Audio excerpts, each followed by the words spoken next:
Hello, my friends. If you have any questions, you can start typing them in at any time. I'm going to talk for a few minutes, so for starters. And then when I'm fairly complete with my notes here, then we'll do questions one at a time.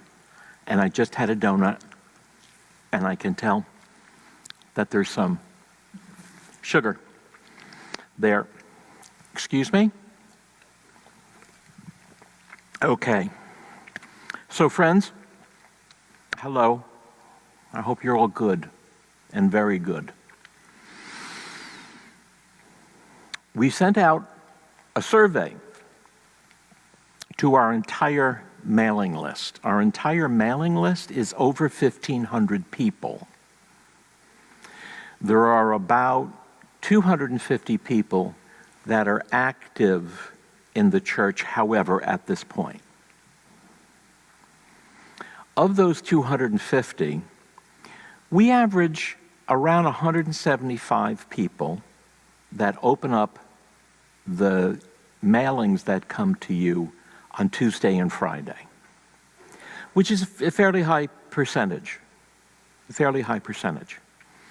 If we have, more than 10% of the people of the mailing list, total mailing list, that are actively engaged, that's very good. Very often it's 3%. So you're interested, and you're out there, and you're looking, and you're participating, and I hope that that's great for you. We did send out a survey, and there was a very high response to that as well. That out of the usual 170 folks that open these things, and at last count it was around 130 responded. So thank you very, very much. That's a high level of engagement, even though it did only take 1 minute to do the survey, because I timed myself twice. But thank you for doing it, because most people just let those things go. This is a very, very important time. What we have learned, first piece of information, and this won't be a surprise to anybody that comes to the church regularly. The first piece of information that we have is that 80% of us are over 55. 80% of us are over 55. If I was going to parse that out a little bit more, even though we did not ask, that would mean about 70% of us are 65 or better, which is a high-risk age. I'm 67 myself. So if 70% of us are over 65, we know at least 80% of us are over 55. And the mayor's plan says at least to the end of phase 3, and then the most recent update on the mayor's plan is that we wait 28 days of no increase in phase 3 before we go to phase 4. We're talking about a long time before it is reasonable. I don't want to use the word safe, before it's reasonable for anyone who has any cofactors, any conditions, or of a certain age to come to an inside place, no matter how few people there might be. It's going to be a while. You know, because I know that based on the survey that we took, I got a pretty good indication that you are following current information. And you all know that we have moved back to phase 2. So we're not in phase 3. We've moved back to phase 2 and won't be going forward until there's a downward trend and it sustains at least for 2 weeks, and there's an upward trend. I look at the state facts every day, hospital occupancy, the percentage of ICU beds that are available. I check in with these things every day, as well as the statistics in the New York Times, which has global and state-by-state information. It's an amazing resource. We have an abiding care for those who are most vulnerable. That is one of my personal highest values. An abiding care for those who are most vulnerable.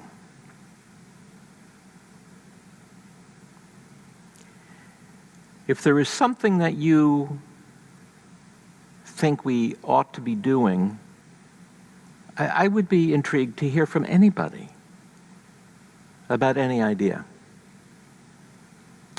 If there's something that you're willing to do to help create an experience, then I'm certainly interested in hearing about that as well, because there's one group that's meeting. They're spaced safely. The men's group meets outdoors, not inside, but outdoors, more than 6 feet apart, where they have their continued book study. The grounds are available for such a thing as that. Some of you came to play golf a couple of weeks ago, which was a blast. As simple as it looked, it was extremely effortful on my part. I can't, personally, I'm working 2 full-time jobs. Because David Gumina left in March, and he had been out sick for 3 months. And so pretty much I've been doing his job as campus administrator, where there's lots going on all the time in terms of construction, repair, maintenance, upkeep. So I've been doing his job and mine, such as it is, really since November. If you want to do something, reach out and let us know. And if it's reasonable and safe, absolutely. Let's talk about it. But in terms of any interior, inside activity for our programs and our church, it's going to be a while.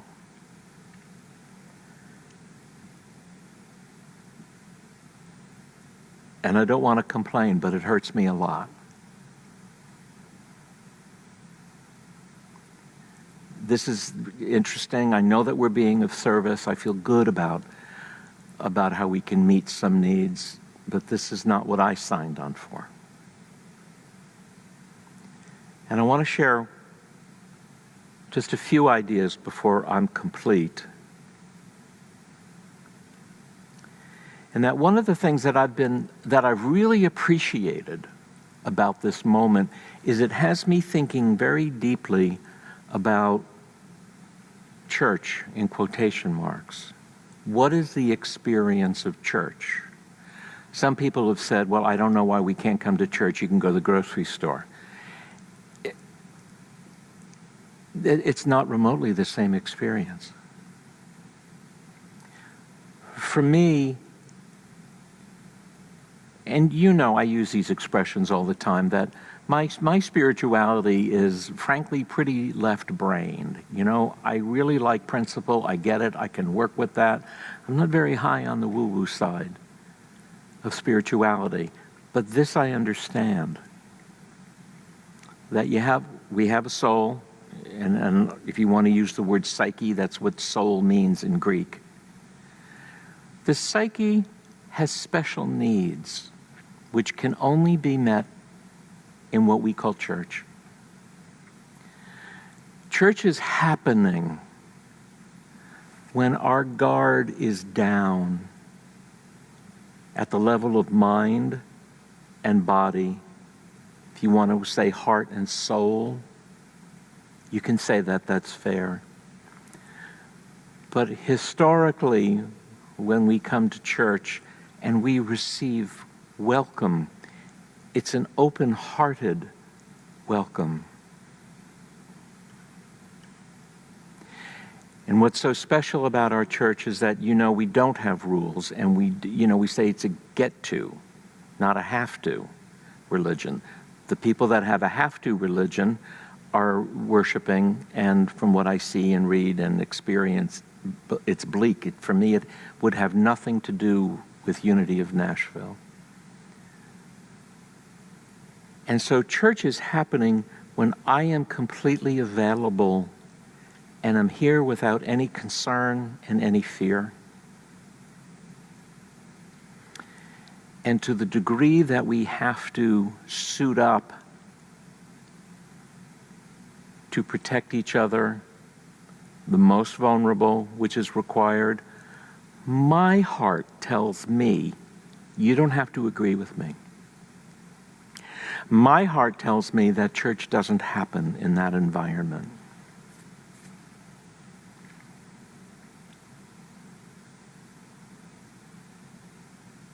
And that's what makes me sad. That's what makes me sad, is that I am missing a key component of what is most meaningful to me. And what is most meaningful to me is the proximity of you. Because this ain't a TV show. This is not. That, again, is a different thing. But for me, when church is happening, it's a state of utter defenselessness. Because as it says in the Course in Miracles, is that our only safety or our only security lies in our defenselessness. And so, frankly, I feel grateful that I've had an experience where it has been articulated in my mind about what is important to me as an individual. I will also, again, thank for those of us, you who have not experienced any loss of income at this time, because praise God, maybe you're on a pension or whatever it is, it's none of my business. But thank you for your continued giving. It is critically important that this ministry stay strong. Critically important that we are here, that we are sound, and that when things start to change, and this will be, as the board wanted me to share with you, this is not date-driven, this will be data-driven. It'll be driven by the metrics of when it will be safe. And it will be, not if, it will be. But it won't be on any of our time schedules or at my convenience. Darn it. I thought I was the boss of everything. Alas, I'm not. Again, I want to remind you that Reverend Anna Schaus wrote that churches are not closed. It's the buildings that are not open. When people equate buildings being closed in order to stop the spread of a deadly disease with the church being closed, it says they don't quite understand what church is. It has nothing to do with the buildings, because we value each other, we practice safe behavior, we stay physically distanced so that when we physically come back together, no one is missing. And that surely is my deepest prayer. So thank you for answering the survey. It was quite enlightening for me. The comments that we received in the comment section were especially fascinating in that it appeared that no one who commented, and there were 40 comments, out of 125 responses, there were about 40 comments, and I thought that was a very high response as well. But 2 of the more articulate comments were from people with small children, so they are young moms and dads, like 30-something, 40, and they are not in a hurry to come back either. That surprised me. I wouldn't have anticipated that at all. I would not have anticipated that. Some of you might ask, this will be my last comment, some of you might ask, why can't we have church in the parking lot? And,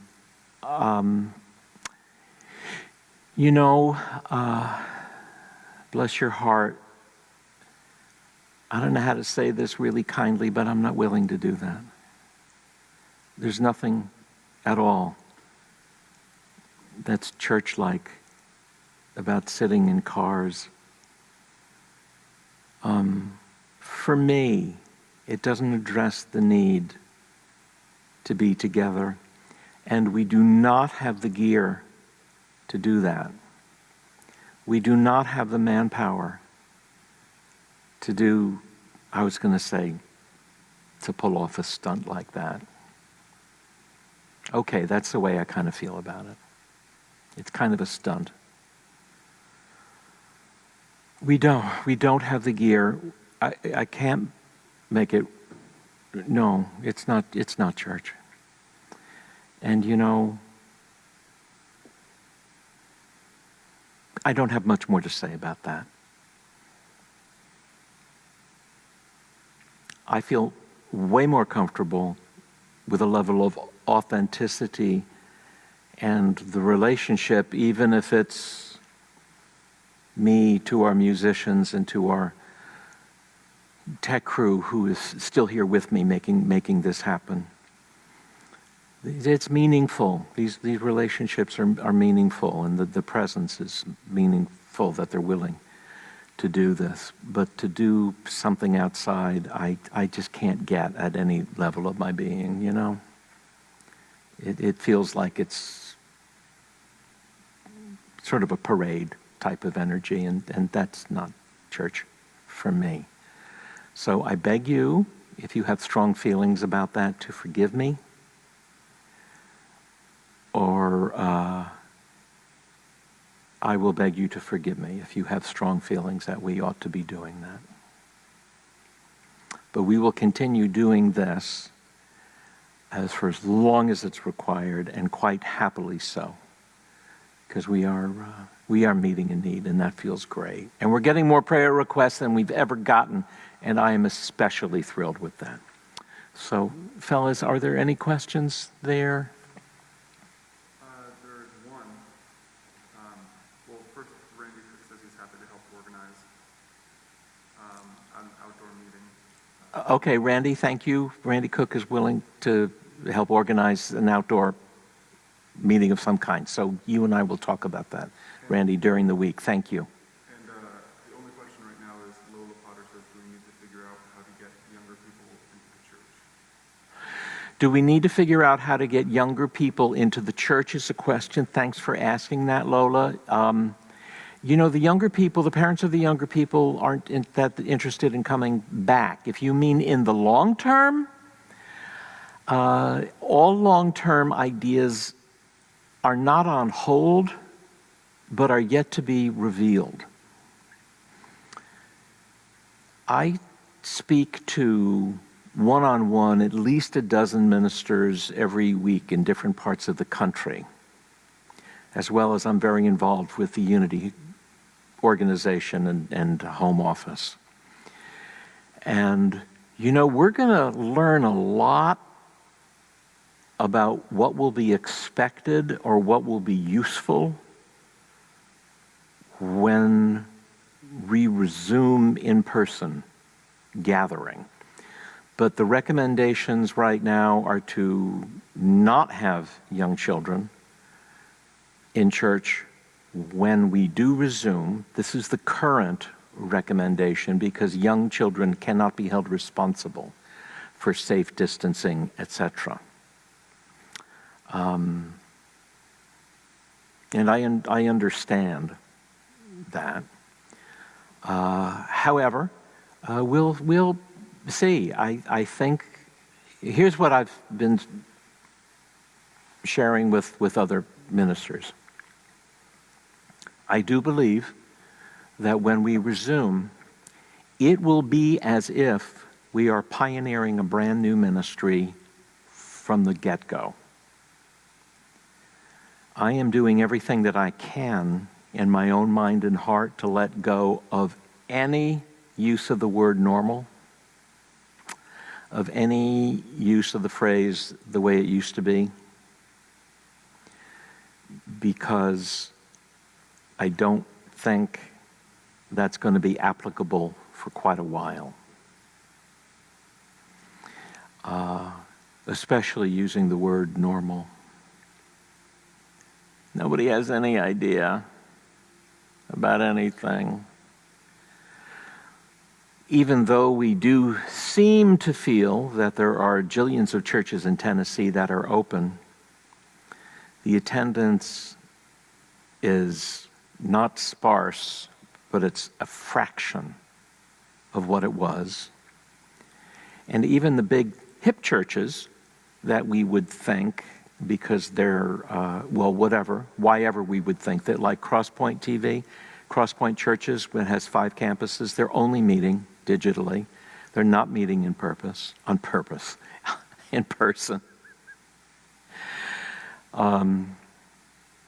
Big church down the corner, Bethel World Outreach, huge church on Old Hickory, whatnot. They're only meeting online.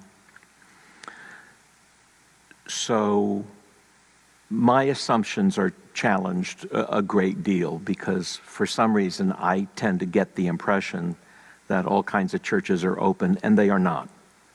You know, there are 3 churches right across the street from us, Assembly of God, a Church of Christ, and a Lutheran church, which I'd like to share. I'm driving down the street, I'm driving down Old Hickory, week after week, and every time I fall for this in my own head. They have a sign like ours, but it's tiny. And the Lutheran Church says, "Worship with our Savior online." And every single time I think, does Jesus have a YouTube channel? And I go, oh, it's the name of the church, Our Savior Lutheran Church. I guess I'm simpler than I hoped I was.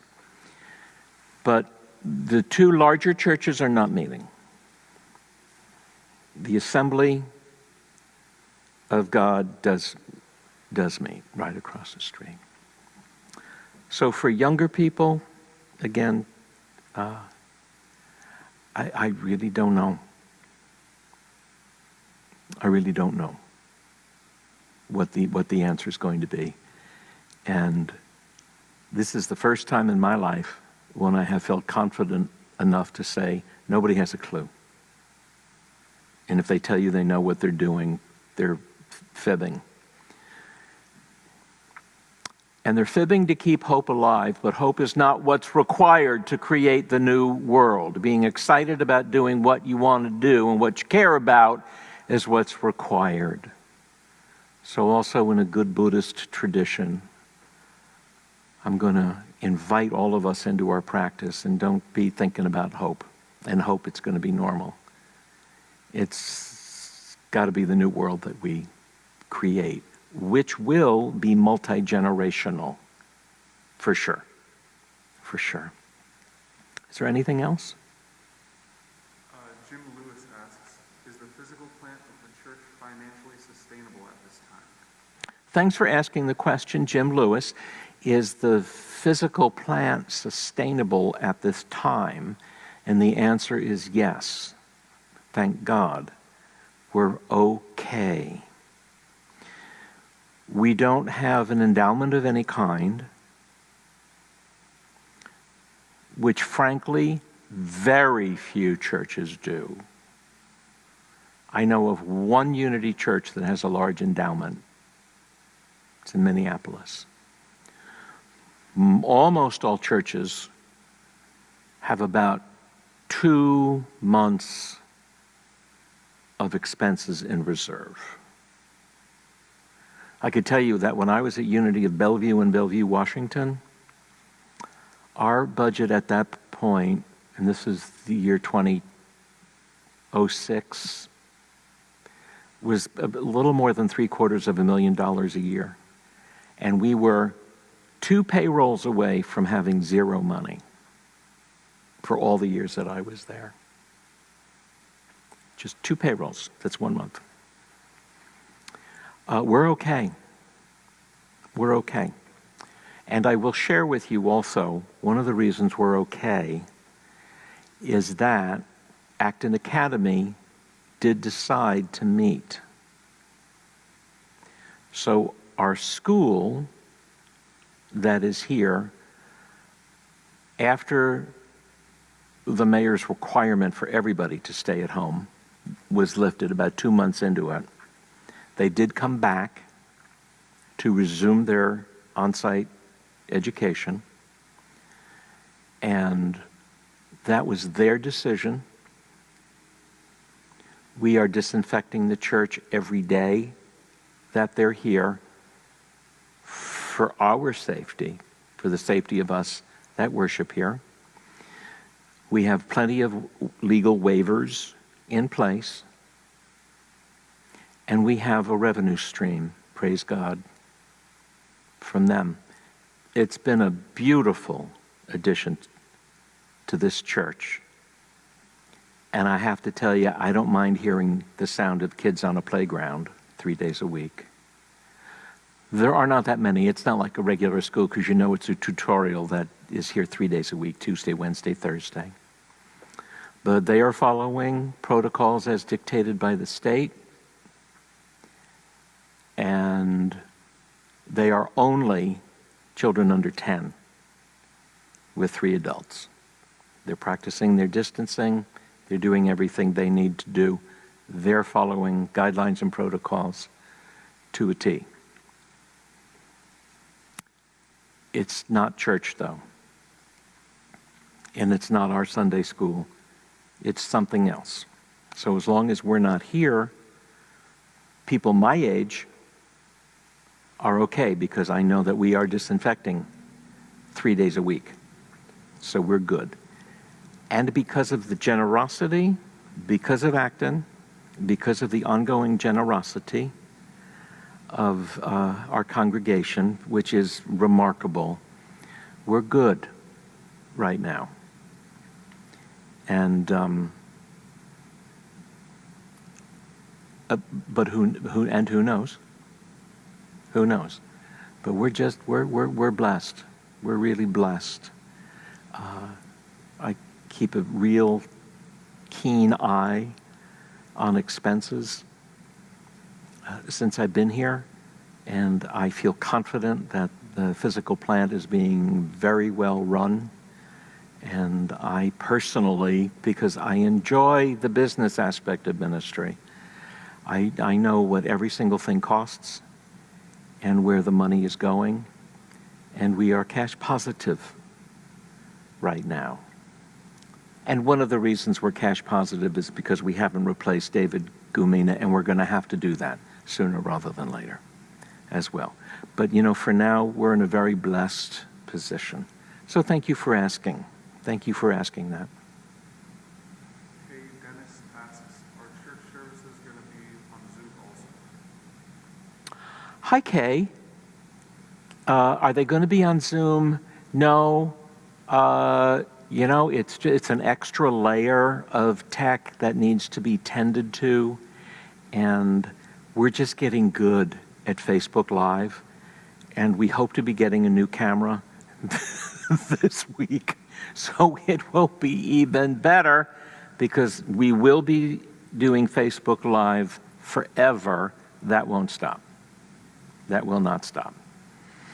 But we plan on not using Zoom for anything other than classes and prayer meetings, which I am doing, my classes. Good question. The Zoom thing that I said we would be shifting to would be the Wednesday prayer.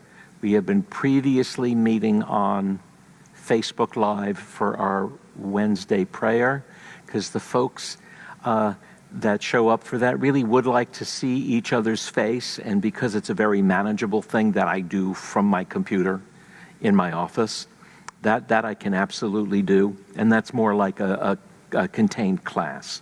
So we'll be gathering for that. But Facebook Live for Sundays is how we will continue on forever. We'll be live streaming forever. Thanks for asking, Kay. Yeah. Erica Elizabeth Weiss says, I'm 27 and I discovered Unity of Nashville through the Meetup app last year. I'm wondering, how can I become more involved with the church once we resume in-person gatherings? Hello, Erica. You can become more involved once we resume by introducing yourself to me. I'm John McLean. I work here. And then we will have a variety of needs, I am sure, at that time. So if you do want to get involved, or we will meet and you can tell me what your particular interests are, and we do indeed hope to meet you soon. Thanks for asking that. That's great. I'm having my little Coca-Cola here. I think that's all the questions.